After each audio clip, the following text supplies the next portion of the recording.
Okay, folks, it's your buddy Mike Messier, Mike's Instant Movie Review. The film Stand Your Ground I saw a few nights ago, and so this is not quite a Mike's Instant Movie Review, but I'm such a busy and exciting guy that I can't do these always instantly, but let's get into it. So this film's kind of interesting because it appears to take place in the southern USA, which is kind of where I'm at now myself.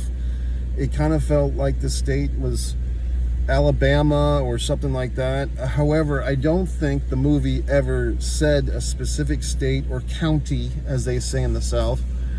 And I kind of noticed early on, so what's this movie about? Well, there's this wonderful interracial couple, as they say, white man, African-American lady, and basically the man has inherited a house from his deceased mother in this small town.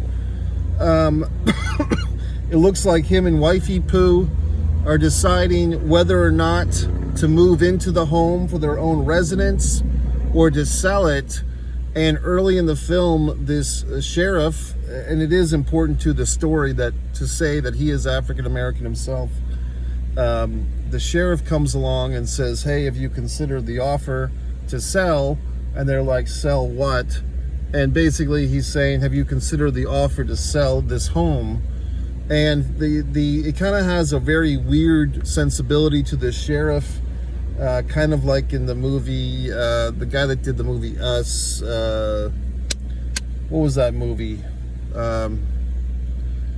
God, Out There, or guy that Jordan Peterson or Jordan, all these Jordans, Jordan, God damn it.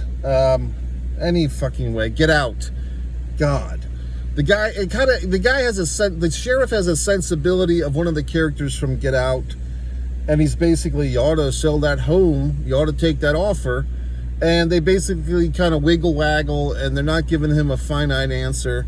Then they go to dinner at the Wifey Poo's brother's home, and it turns out that the Australian chap, the brother-in-law, his brother-in-law was his buddy, and I thought they said the Vietnam War, which does not make any sense because later in the film we see everyone using cell phones, so I guess I misheard or something.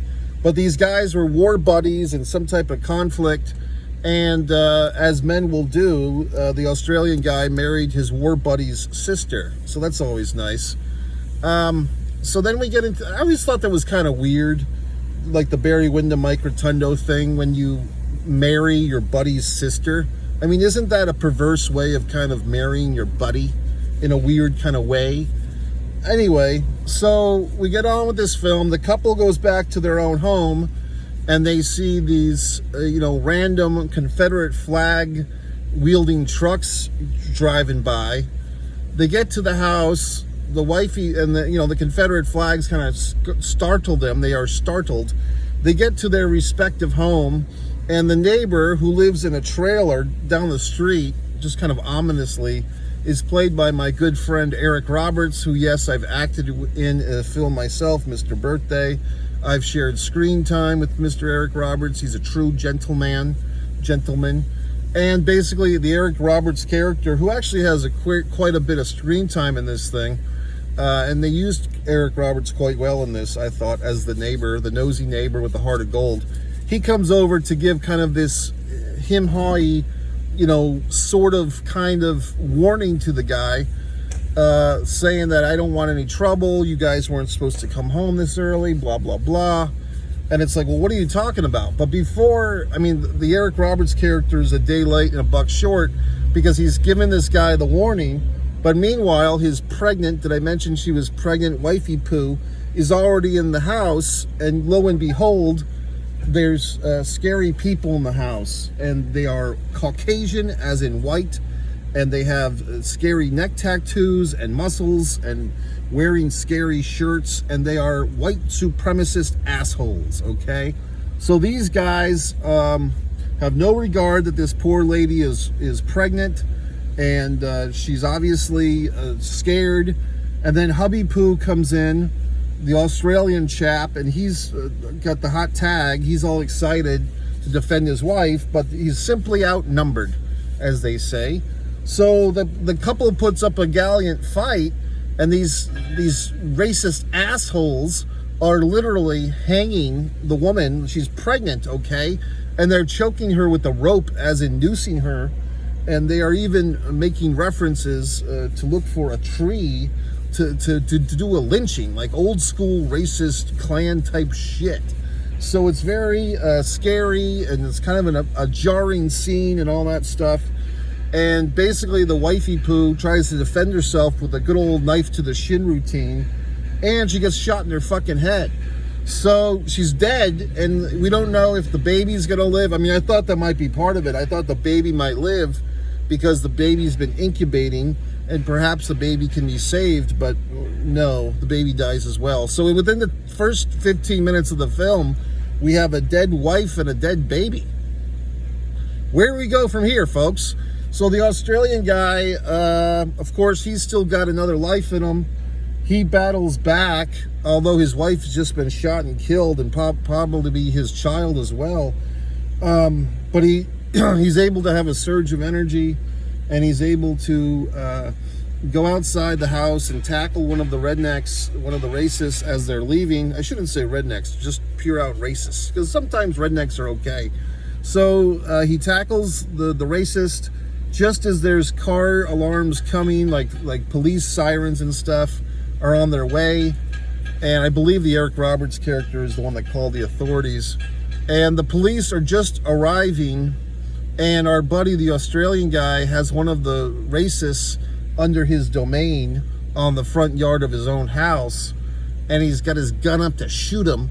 And the racist is now he's pedaling backwards. Now he's begging for mercy, and our Australian guy just blows him fucking away, which is kind of nice to see, because I think most men, most people, women, men, everybody would, if their spouse had just been killed, the mother of their child had just been murdered in front of them, I mean, what would you do? You'd probably want to murder the person that just murdered your spouse, wouldn't you? So lo and behold, the sheriff of this town, note, is African American, and he takes in our Australian guy and gives him the third degree, and is telling him, hey, the stand your ground law, if you had killed this guy within your own property, it'd be a different story. But he was out of your house, and you were not in imminent danger when you shot and killed him, so you're going to get charged for murder. So the guy's like, well, what about the people that killed my wife and kid? He's like, that's another story.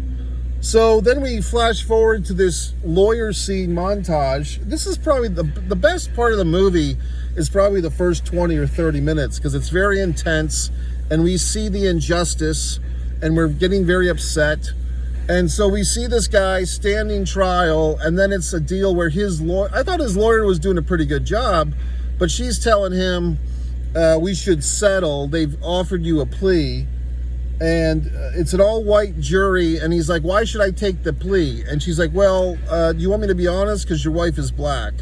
So it's like, wait a minute. I mean, I get it. We're portraying a racist town, a racist county, but this is feeling like 1955 or 1965 style racism, not modern day stuff. I mean, as far as the court system, now with regular private citizens, you never know what you're going to get. I'm thinking of the situation 5 or 6 years ago where the guy was